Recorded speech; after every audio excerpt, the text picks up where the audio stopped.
अस्सलाम वालेकुम। कैसे हैं आप लोग? उम्मीद करती हूँ आप अच्छे होंगे।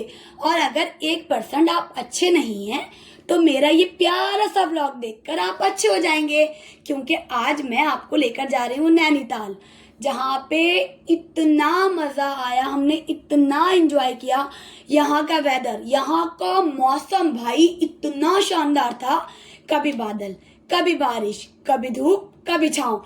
ऐसा लग रहा था कि बस यहाँ पे रह लो, यहाँ से जाने का मन ही नहीं था। और फिर मेरे साथ मेरे भांजे, उन्होंने तो इतना मज़ा किया, इतनी मस्ती करी हमने।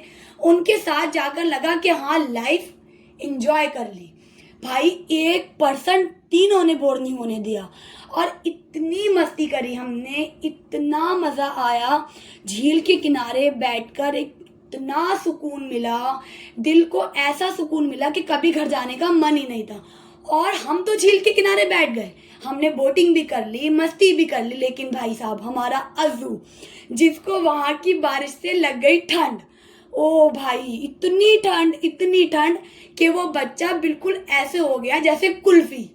और भाई अब बच्चे की कुल्फी तो हम बनने नहीं देते, तो हमने करी उसके लिए शॉपिंग। हम पहुंच गए उसके लिए जैकेट लेने।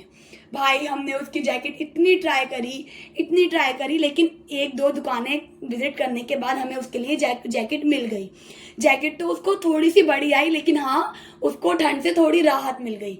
जैकेट पहनने के बाद उसमें ऐसी चार्जिंग आई कि वो हमारे हाथ ही नहीं आ रहा था। उसके बाद हमने खुद अपने लिए शॉपिंग करी, जहाँ से हाँ कुछ शॉल्स वगैरह, थोड़ी लेडीज़ कुर्ती वगैरह, ये सब था। जहाँ से मेरी कज़िन ने एक कुर्ती ली, मैंने एक शॉल ली, और मेरी अप्पी ने एक दुपट्टा लिया, जो बहुत प्यारा सा दुपट्टा था। उस पर मतलब वर्क हो रहा था, एम्ब्रॉयडरी हो रही थी, हैंडमेड। उसके बाद मेरी फ्रेंड ने कुर्ती ली, और शॉल भी अच्छी थी, काफ़ी गर्म थी।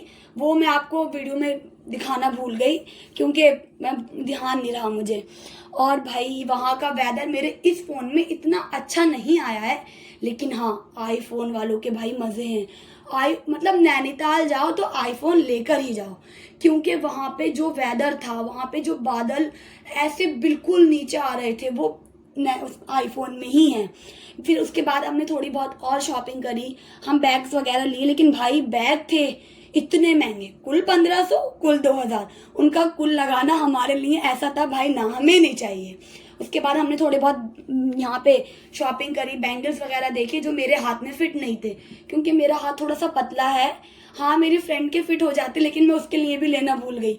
जब मैं अपने लिए नहीं लिया तो मैं उसके लिए क्यों लेती।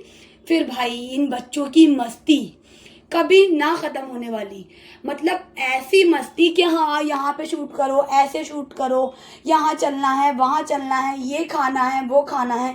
तो भाई सबर सबर, सब कुछ करेंगे, सब कुछ खाएंगे, थोड़ा सा वेट तो करो। लेकिन नहीं, अब भी शूट करो, स्लो मोशन में लो, फास्ट मोशन में लो। मैंने कहा भाई लेते हैं। उसके बाद हमने थोड़ी बहुत बोटिंग करी। बोटिंग भाई ऐसी ठंडी ठंडी हवा कि दिल ठंडा हो जाए, मतलब इतना मज़ा आया, एक सुकून। मेरा तो मन ही नहीं कर रहा था कि मैं यहाँ से वापस जाऊँ, लेकिन क्या करना था भाई, जाना तो वापस ही था, क्योंकि हम नैनीताल में तो रह नहीं सकते थे। लेकिन हाँ, जो सुकून, जो मज़ा, वो एक दिन में आया है। मेरा तो मन ही नहीं कर रहा था। ये पहाड़, ये मतलब खुदा की नेमतों में से एक ऐसी नेमत जो बस मन करता है कि देखते रहो। उसके बाद हमने थोड़ा बहुत पिज़्ज़ा खाया, क्योंकि भाई हमें भूख बहुत तेज़ लग रही थी। पिज़्ज़ा के बाद मोमोज़ वगैरह ट्राई करे, मोमोज़ अच्छे लगे मुझे, लेकिन हाँ मतलब सो टेस्ट था। फिर हम थोड़ा बहुत और घूमे, देखा, सब कुछ, इधर गए उधर गए, लेकिन हाँ, हम थोड़ा सा ऊपर नहीं जा पाए क्योंकि बारिश बहुत हो रही थी। पहाड़ों पे गए और पहाड़ों वाली मैगी नहीं खाई, ऐसा तो हो ही नहीं सकता। मतलब मैगी का मज़ा भी मुझे पहाड़ पर जाकर ही लगा। भाई साहब ऐसी ठंडी ठंडी हवा, ऐसा मौसम कि दिल को ऐसा सुकून मिल रहा था कि बहुत अच्छा। फिर हमने थोड़ा बहुत घूमा, फिर हमारा वापसी का टाइम हो गया था, क्योंकि हमें आना था घर। फिर काफ़ी बारिश का मौसम हो रहा था, तो जीजू बोले कि चलो घर चल रहे हैं, फिर बाद में कहीं दिक्कत नहीं हो जाती। भाई आने का व्यू, ऐसा था कि बस मन कर रहा था कि इन्हें देखते रहो। हम बीच में रुके भी थे, वो मैं क्लिप लेना भूल गई क्योंकि बहुत ज़्यादा भीड़ हो रही थी, उसमें हमने पिक्स क्लिक करे थे बस। और इतना मज़ा आया, ऐसा सुकून, आते आते हमें रात भी हो गई, काफ़ी रात में आए थे हम। लेकिन हाँ, नैनीताल से और घर आने के बीच में हम एक जगह और गए थे, जो मैं आपको आने वाली वीडियो में बताऊँ।